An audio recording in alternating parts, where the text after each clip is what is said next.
ইহুদিদের শুক্রকীট থেকে, শুক্রকীট বুঝেন?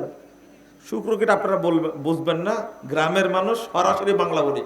ইহুদিদের বীর্য থেকে তৈরি হয়েছে শিয়ারা। কারা? এই ইরানের শিয়ারা। এই শিয়ারাই প্রতিপালন করছে এখনো। কে যেন এখনো বললো যে ইরান থেকে বের কে বললো? জোরে বললেন না কেন আপনি? ওই যে আমার বক্তব্য শুনেছেন মনে হয়, শুনছেন? ইরান থেকে দাজ্জাল বের হবে। কোথায় থেকে? আজ থেকে সবাই মনে রাখবেন, বেশি বেশি প্রচার করবেন। দাজ্জাল কোথা থেকে বের হবে? ইরান থেকে বের হবে। সবাই প্রচার করবেন, দাজ্জাল বের হবে ইরান থেকে। দলিল 1342 নম্বর হাদিস মুসনাদ আহমদের মধ্যে এসেছে। রাসূলুল্লাহ সাল্লাল্লাহু আলাইহি ওয়াসাল্লাম বলেছেন, ইয়াখরুজুদ দাজ্জাল মিন ইয়াহুদিয়াতে আসবাহান।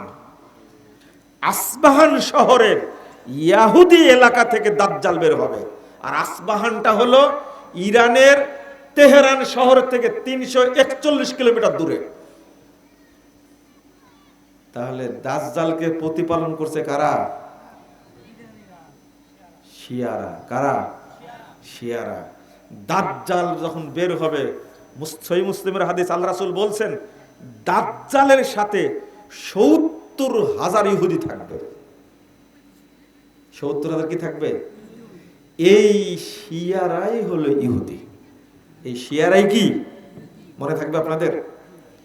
এই জন্য আপনারা ইরানকে কিছু বললেন না, তুরস্ককে কিছু বললেন না, আপনারা মার্চ ফর গাজা অনুষ্ঠান করলেন ঢাকাতে সোহরাওয়ার্দী উদ্যানে। সেখানে গিয়ে সব দোষ চাপালেন সৌদি আরবের উপরে। আপনারা কি ফিলিস্তিনের পক্ষে গেছিলেন না সৌদি আরবকে গালি দিতে গেছিলেন? বুঝেননি কথা? কেন? ইসরায়েলে যত তেল আসে তার 80% তেল আসে আজারবাইজান থেকে। তুরস্কের উপর দিয়ে লাইন করা আছে। আপনাদের জামাই, আপনাদের দুলাভাই এরদোগান আছে না, এই এরদোগান তেল আসার সুযোগ করে দিয়েছে ইসরায়েলে। তো তার সম্পর্কে কিছু বললেন না? সৌদি আরবকে এত গালি দিলেন কেন? জবাব দেন। সৌদি আরবকে গালি দিলেন কেন? তুরস্ক এ যাবৎ ফিলিস্তিনের জন্য, গাজার জন্য কি করেছে? ইরান এ যাবৎ ফিলিস্তিনের জন্য, গাজার জন্য কি করেছে? চাপাবাজি ছাড়া কিছু করেনি। চাপাবাজি বুঝেন? কিছুই করেনি। ফিলিস্তিনের জন্য ইরানও কিছু করেনি, হুতিরাও কিছু করেনি, বাশারও কিছু করেনি, হিজবুল্লাহও কিছু করেনি। কি করেছে? একটা কাজ করেছে ওরা, এদেরকে উস্কা দিয়ে ফিলিস্তিনের প্রায় 60,000 মানুষকে হত্যা করেছে। আপনারা আমার এই কথা বুঝবেন, তবে আরো 10 বছর সময় লাগবে। কয় বছর? তালেবান কি করলো? কিছু না করতে পারো, ফিলিস্তিনে কিছু খাবার তো পাঠাতে পারতো। পাঠায়নি কেন? কি জন্য পাঠায়নি? এটাও জানেন না আপনারা। এটাও জানেন না, জানবেন না, আপনারা কোনোদিন জানবেন না। লা হাওলা ওয়ালা কুওয়াতা ইল্লা বিল্লাহ, আস্তাগফিরুল্লাহ। কিন্তু ঢাকার বুকে যে সমস্ত অপমানজনক কাজ করেছেন আপনারা, কি কাজগুলো করলেন? সুন্দর সৌদি আরবের প্রিন্স মোহাম্মদ বিন সালমানের ছবি লাগাই দিলেন, তার কুশপুত্তলিকা বানালেন, পোড়ালেন, জুতা মারলেন। এটা মিডিয়ায় যায়নি এটা। সৌদি আরব সম্পর্কে আপনারা তো বিদ্বেষ কেন? কই এরদোগানের তো দেখলাম না ছবি। মুনাফেক। এই ফিলিস্তিনের জন্য 1 নম্বর মুনাফেক হলো এরদোগান। 1 নম্বর মুনাফেক এরদোগান। ও ফিলিস্তিনের জন্য কিছুই করেনি। কি করবে? ও কার সদস্য জানেন না? এটা প্রসঙ্গক্রমে কথাটা চলে আসলো। ও ইসরায়েলে তেল দেয় ও কেন ইসরায়েলের বিরুদ্ধে কথা বলবে? 2 নম্বর মুনাফিক হলো ইরান। এরা মক্কা মদিনার শত্রু। আপনার দেশের কয় হাজার লোক থাকে ইরানে? তুরস্কে কয় হাজার লোক থাকে? 30 লক্ষ বাঙালি থাকে সৌদি আরবে। পৃথিবীর সবচেয়ে বেশি রেমিটেন্স আসে বাংলাদেশে সৌদি আরব থেকে। আপনি একটা নেমো খারাপ, আপনি সৌদি আরবের বিরুদ্ধে এত গালি দিলেন। তুরস্ক থেকে ইসরায়েলে ফ্লাইট যাতায়াত করে, কিন্তু সৌদি থেকে কি ইসরায়েলে ফ্লাইট যাতায়াত করে? মুনাফিকি করবেন না, খবরদার। আরে জীবন কত দিনের? জীবন কত দিনের? হকটা যদি বলে না যেতে পারে, আল্লাহর কাছে দাঁড়াতে পারবো না। মুনাফিকি করার জায়গা পান না। যা করেছেন, কি করবেন আপনি সৌদি আরবের বিরুদ্ধে? যদি খুব সুন্দর করে বলে দেয়, যাও বাঙালিদের এখানে থাকা লাগবে না, কি করবেন আপনি? সৌদি আরবে কি করবেন আপনি? কিছু করতে পারবেন? আমেরিকার সাহস আছে সৌদি আরব ইউজ করার? রাশিয়ার সাহস আছে? চীনের সাহস আছে? আপনি কার পিছনে লাগলেন? তাওহীদের দেশটাকে আপনি অপমান করেছেন। আমার তো মনে হয় না যে আপনারা ফিলিস্তিনের জন্য ঢাকায় গেছিলেন। আমার মনে হয় সৌদি আরবকে গালি দেওয়ার জন্য, সৌদির বিরুদ্ধে অবস্থান করার জন্য গেছিলেন। এই জন্য বলি, বাংলাদেশের অধিকাংশ যারা মুসলিম বলে দাবি করে, অধিকাংশ শিয়া। যারা সৌদি আরবকে গালি দেয় এরা শিয়া। স্পষ্ট প্রমাণ কত নেবেন আপনি? আপনার মধ্যে আর ইরানের শিয়াদের মধ্যে কোনো পার্থক্য নেই। কেন পত্রিকায় আপনি দেখেননি? সিরিয়া বিজয়ের পরে বিশ্ব ব্যাংক থেকে যত ঋণ নিয়েছে, সমস্ত ঋণ পরিশোধের দায়িত্ব নিয়েছে সৌদি আরব। আপনি কয় টাকা দিয়েছেন? এই বাংলাদেশ থেকে তোমার বাপ কয় টাকা পাঠাইছে? ফিলিস্তিনের জন্য তুমি কয় টাকা পাঠাইছো বাংলাদেশ থেকে? 2018 সালে সৌদি আরব $500 মিলিয়ন দিয়েছে। তুমি কয় টাকা দিয়েছো? প্রতি বছর পাস করা আছে, আকসা ফান্ড তৈরি করা আছে, জেরুজালেম ফান্ড তৈরি করা আছে। এই ফান্ডে প্রতি বছর 100 মিলিয়ন করে সৌদি আরব টাকা দেয়, ডলার করে দেয় রেগুলার। তুমি কয় টাকা দিয়েছো? তোমার বাপের যদি নাম ভালো থাকে, কালকে প্রকাশ করে দিও বাংলাদেশ থেকে এত হাজার কোটি টাকা দেওয়া হয়েছে, বা এত মিলিয়ন ডলার বা এত বিলিয়ন ডলার দেওয়া হয়েছে। তোমার মাথায় বল থাকলে তুমি বুঝলে। শোনেন, যারা সৌদি আরবে হামলা করতে চায়, যারা হারামাইনকে অপমান করতে চায়, মক্কা এবং মদিনা ইমানের সাথে জড়িত প্রসঙ্গ। মক্কা হলো কাবা, কিবলা আমার। তার সম্পর্কে কেউ কিছু বললে আমার ইমানে লাগে রে ভাই, আমার ইমানে লাগে। এটা সহ্য করা যায় না, এটা বরদাস্ত করা যায় না। বছরে তুমি কয় টাকা উঠাও ফিলিস্তিনের জন্য? কালকে হিসাব দিবা। বাংলাদেশে অনেকগুলো দল আছে না, ইসলামী দল, কে কয় টাকা পাঠাইছে ফিলিস্তিনের জন্য? মুনাফিকের দল এরা, এরা মুনাফিকের দল। সৌদি আরবকে গালি দেয় কিভাবে? লা হাওলা ওয়ালা কুওয়াতা ইল্লা বিল্লাহ। অথচ এই ফিলিস্তিনি মুসলিমদের জন্য অস্ত্র কারা দেয়? সৌদি যা করে তা বলে না, এটা হলো অভ্যাস।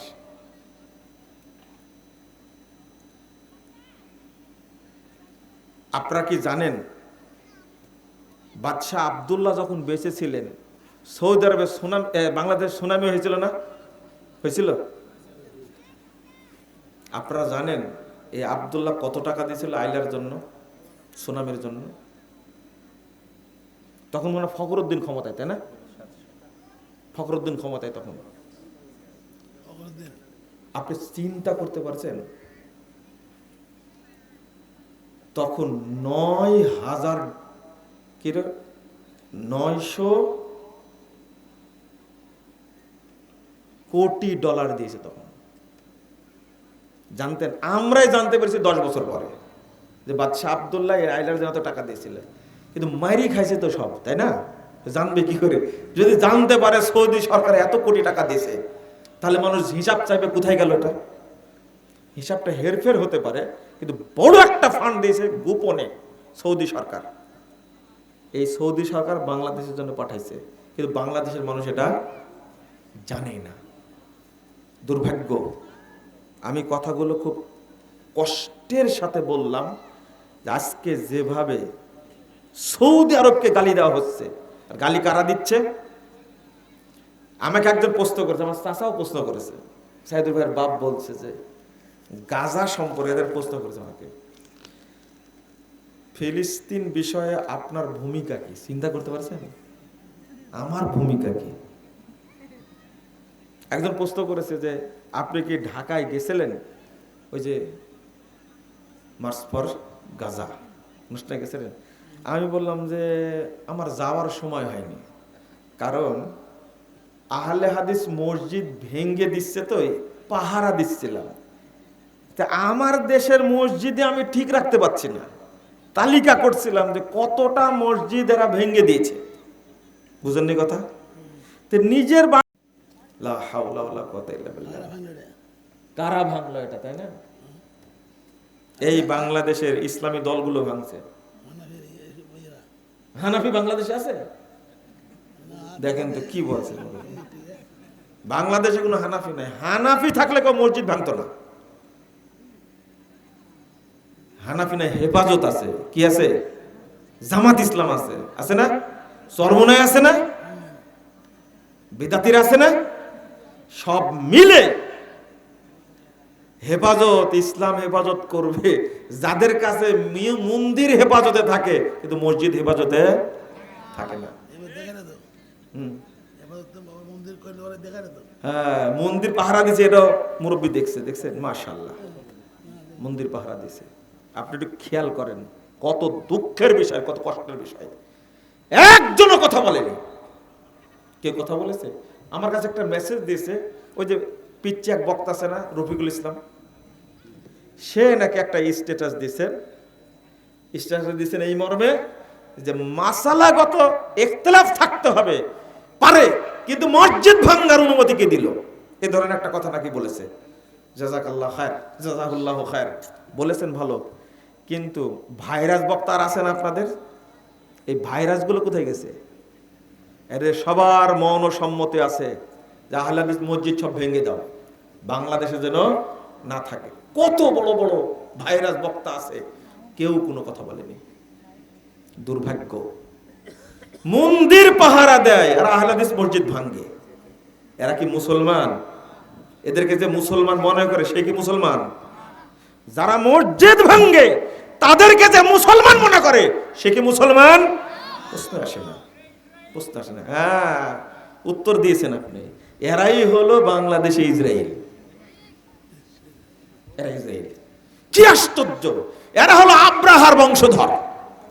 কার বংশধর? আব্রাহার বংশধর। এদের সবাইকে আল্লাহ ধ্বংস করুক, বলেন আমিন। এদের জন্য কোনো পজিটিভ দোয়া নাই, এদের জন্য বদদোয়া। আমি গতকাল বক্তব্যে বলেছি, কুনুতে নাজেলা শুরু করলাম, এই নাজেলা পড়তেই থাকবো। আমার অস্ত্র বল নাই, অর্থ বল নাই, জনবল নাই, মুখের দোয়া তো আছে। আল্লাহ একদিন কবুল করবেন ইনশাআল্লাহ। কেউ টিকবে না। আব্রাহার মতো আল্লাহ এদেরকে ধ্বংস করবেন ইনশাআল্লাহ। হয় তওবা করবে, না হলে ধ্বংস হবে। দুইটা পথ, হয় তওবা না হলে কি ধ্বংস। হতেই হবে ধ্বংস। তোমরা আল্লাহর ঘর ভেঙেছ। হিন্দু গির্জা তৈরি করে, মণ্ডপ তৈরি করে পূজা করে, খ্রিস্টান গির্জা তৈরি করে পূজা করে, কাদিয়ানীরা মসজিদ তৈরি করে পূজা করে, শিয়ারা মসজিদ তৈরি বসবাস করে। আর বাংলাদেশে আহলে হাদিসরা মসজিদ তৈরি করে ইবাদত করতে পারবে না? পারবে ইনশাআল্লাহ। আগামী দিনে একটা দোয়া আল্লাহর কাছে করি, আল্লাহ তুমি এই বাংলাদেশে মসজিদ যারা ভাঙ্গে তাদের অস্তিত্ব তুমি বাংলাদেশে রেখো না, বলেন আমিন। তাদের অস্তিত্ব দেখতে চাই না। আল্লাহ যেন এদেরকে ধ্বংস করে। বহু জাতিকে আল্লাহ ধ্বংস করেছে। আব্রাহাকে তুমি যেভাবে ধ্বংস করেছো, আল্লাহ তুমি যারা মসজিদ ভেঙে দেয় তুমি ওইভাবে ধ্বংস করে দাও, বলেন আমিন। বলেন, এখানে কোনো ছাড় নাই। বলতে যাচ্ছিলাম যে কথা, সেটা হলো মিশ্রিত ঈমান। মনে আছে বিষয়টা বলছিলাম? মনে আছে? তার মধ্যে শুরু করেছিলাম কি দিয়ে? ঈমানের একটা অংশ। আল্লাহ রাব্বুল আলামিন বলছেন ওমা ইউমিনু আকসারুহুম বিল্লাহ ইল্লা হুম মুশরিকুন, সূরা ইউসুফ 106 নম্বর আয়াত। যারা আল্লাহর প্রতি ঈমান এনেছে তাদের অধিকাংশই কি মুশরিক। আল্লাহর প্রতি ঈমান আনলে কি হয়?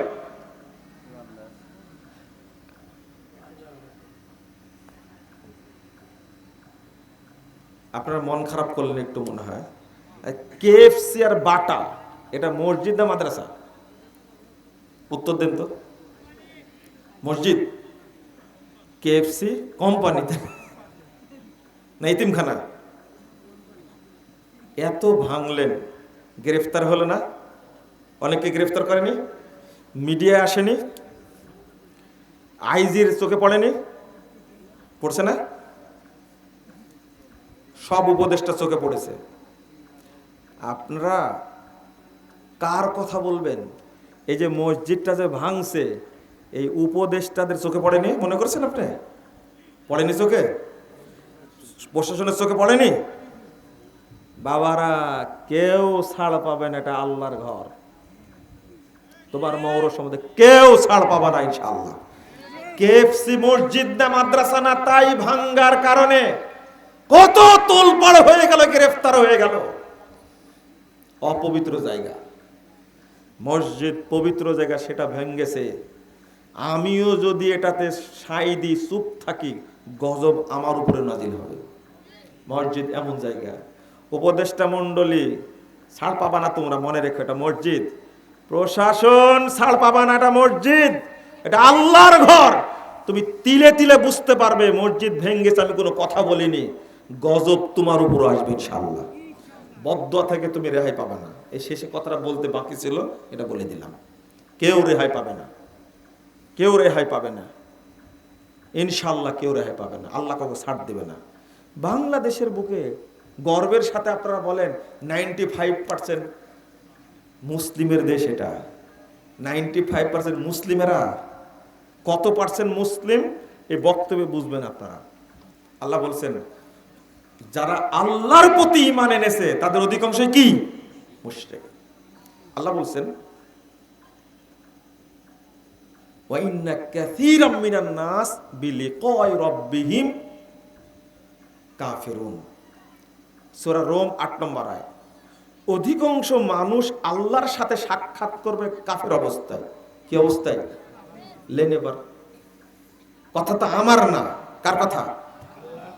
আল্লাযীনা আমানু বিল বাতিল ওয়া কাফারু বিল্লাহ উলাইকা হুমুল খাসিরুন, 52 নম্বর আয়াত সূরা আনকাবুত।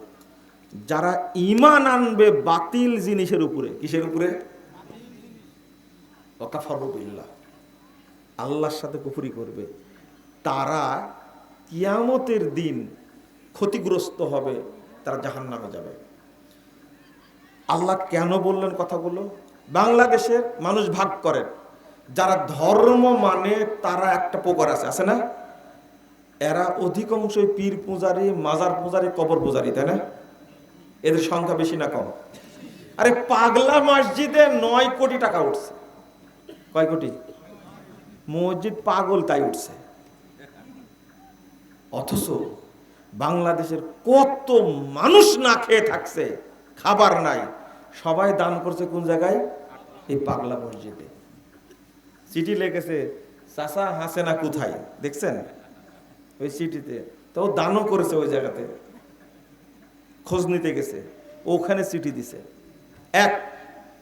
আরেক শ্রেণীর মানুষ আছে বাংলাদেশে রাজনীতি করে না? এরা কি শিরিক করে না? শিরিক শুধু করে, এরা শিরিক উৎপাদন করে। যত দল রাজনীতির সাথে জড়িত আছে সবাই শিরিক চাষ করে, সবাই। বুঝেননি মনে, তাই না? খাম্বা পূজা করে না? প্রত্যেক দল নির্বাচনী প্রচারণা শুরু করে কোথায় থেকে? মসজিদ থেকে না মাজার থেকে? মাজার থেকে না?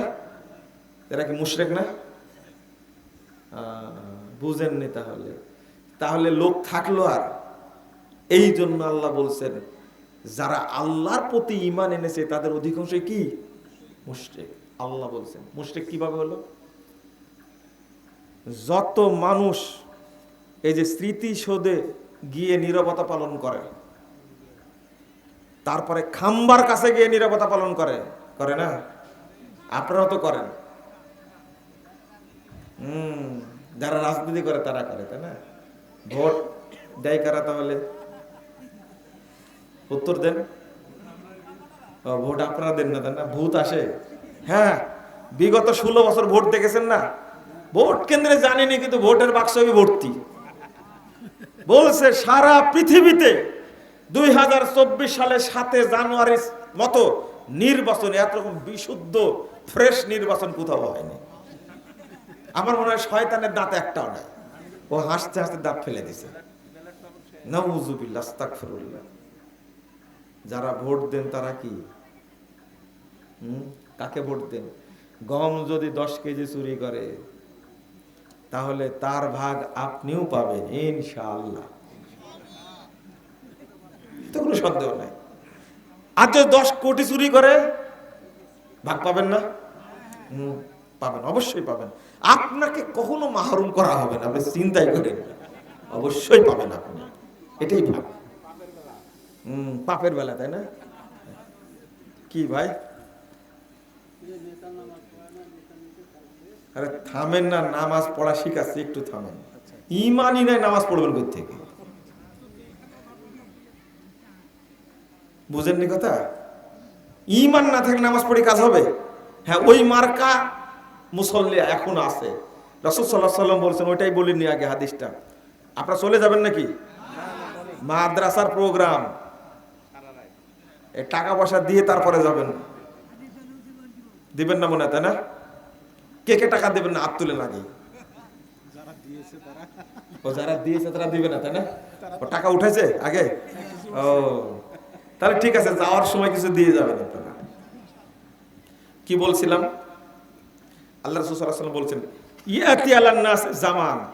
ওই যে হাদিসটা অনুবাদ করব তার আগে মনে করি যে নামাজের কথা এখনই বলবো।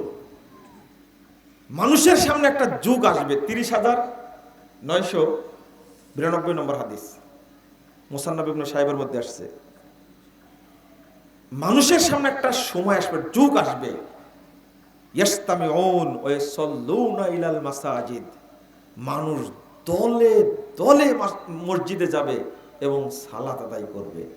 সব মসজিদ মুসল্লি দ্বারা পূর্ণ থাকবে। ওয়ালাইসা ফীহি মুমিন, কিন্তু কোন মসজিদে একজন ইমানদার খুঁজে পাওয়া যাবে না। হইল?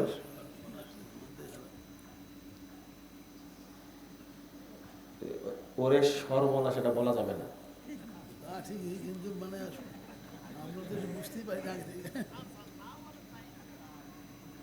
সর্বনাশ কথাটা আর আপনারা বলবেন না। এই এলাকাও পরিচিত, আমাদের এলাকাও পরিচিত, কিন্তু এটা একটা আকীদা বিরোধী কথা। এটা বলে যাবে, সর্বনাশ হয় না কখনো। এটা হলো খারাপ মিনিং একটা আসে, ওটা বলবেন না। তিনি বলছেন, হাদিস শুনে বলছে ওরে সর্বনাশ। আপনি তাহলে বুঝছেন কথাটা, যাই বলুক না কেন ওনার ভিতরে আঘাত করেছে, তাই না? সব মসজিদে মুসল্লি থাকবে, কিন্তু একজনও কি থাকবে না? ইমানদার থাকবে না। তাহলে কোরআন আয়াত আর হাদিস দুইটাকে মিলল। আল্লাহ রাসূল বলছেন 2229 নম্বর হাদিস, তিরমিজির মধ্যে আসছে, লা তাকুমুস সাআহ হাত্তা তালহাকা কাবাইলু মিন উম্মতি বিল মুশরিকিন ওয়া হাত্তা ইয়াবুদুল আওসান।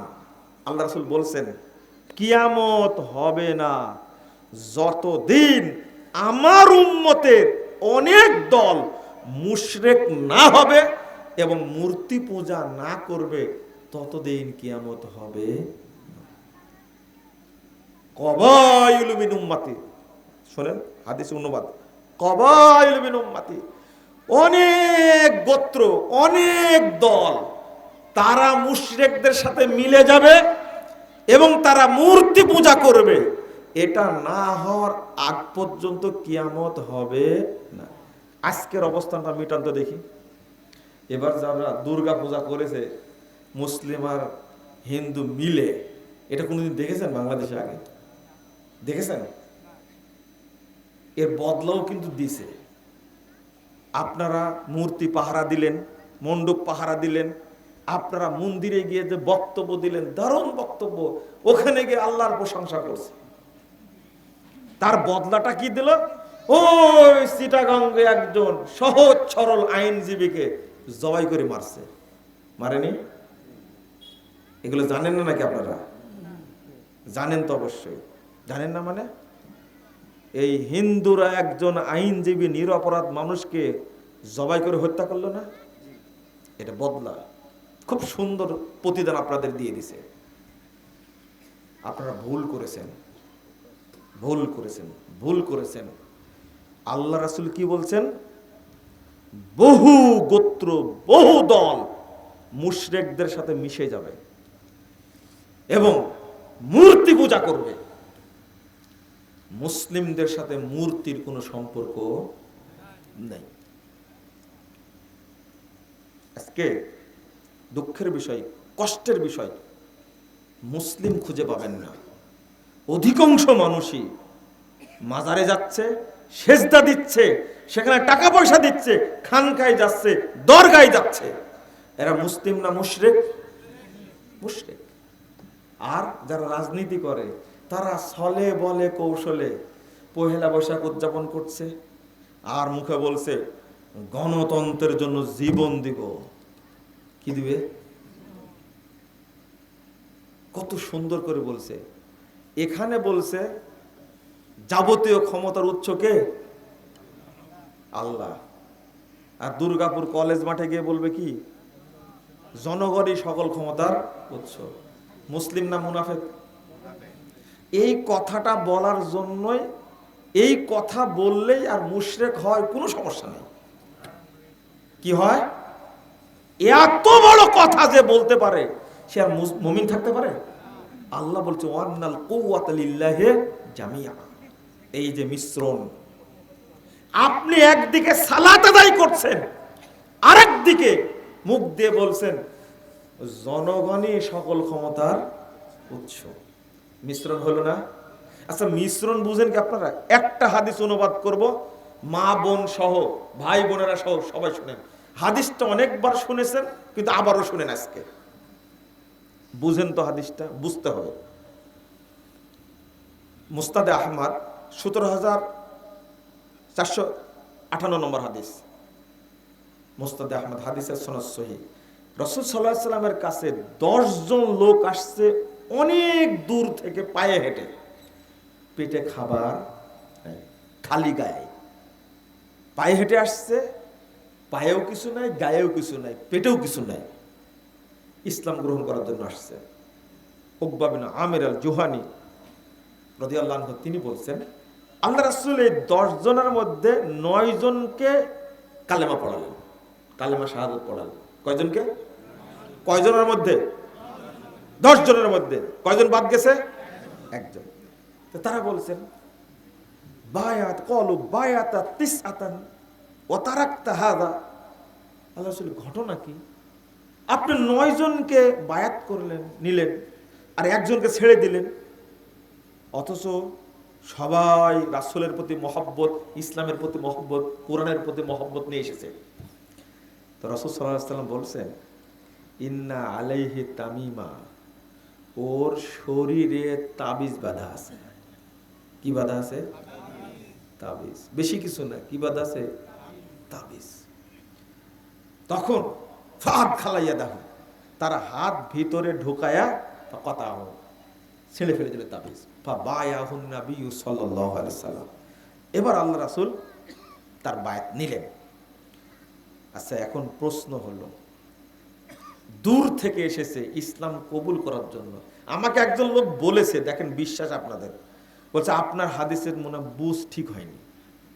আমাকে বলেছে কেন? আল্লাহর নবী এত কড়া না, যে এত দূর থেকে আসছে, মুসলমানই তখন নাই, আর ও কাট করে রেখে দিবে আর 9 জনকে। তো কি করত? তিনি আল্লাহর নবী 10 জনকেই বায়াত করাবেন, করায়া বলবেন বাবা তোমার শরীরের মধ্যে তাবিজ আছে, তাবিজটা কি করে ফেলে দাও, ছেড়ে দাও। আমি বললাম ও আচ্ছা আচ্ছা, ভূত যদি কাঁধে থাকে সর্ষে যদি ভূত থাকে, আপনারা বলেন না একটা কথা, তো ভূত ছাড়ানো যায়? হ্যাঁ, কত চেষ্টা করছেন বইয়ের ভূত ছাড়ানোর, কিন্তু ভূত কি যায়? সম্পর্ক অন্য জায়গায়, ওষুধ খায় কোনো কাজ হবে? এটা তো আপনারা বুঝেন। শোনেন, এই লোকের অবস্থা তাই। আমি বললাম যে ও তাহলে হাদিসটা আপনার মতো বুঝলেন, তাই না? আমি যে অনুবাদ করে বুঝাই দিচ্ছি, তাকে বাদ রাখলো। সাহাবীরা প্রশ্ন করলেন, আমরা আসলাম 10 জন, একজনকে বাদ দিলেন কেন?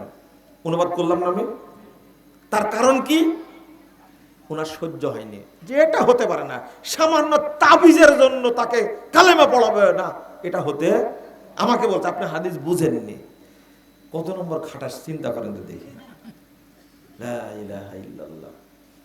আমি বললাম এটা ইসলাম। তাবিজ গায়ে আছে এই জন্য সে আশহাদু আল্লা ইলাহা ইল্লাল্লাহ ওয়া আশহাদু আন্না মুহাম্মাদান আবদুহু ওয়া রাসূলুহু এই কথা বলতে পারবে না, অধিকার রাখে না। চিন্তা করেন, আরে বাথরুমে ঢুকে বলা যায় না আল্লাহুম্মা ইন্নী আউযু বিকা মিনাল খুবুসি ওয়াল খাবাইস? বাথরুমে ঢুকলে কি শিরিক হয়? বুঝেননি মনে হয়, তাই না?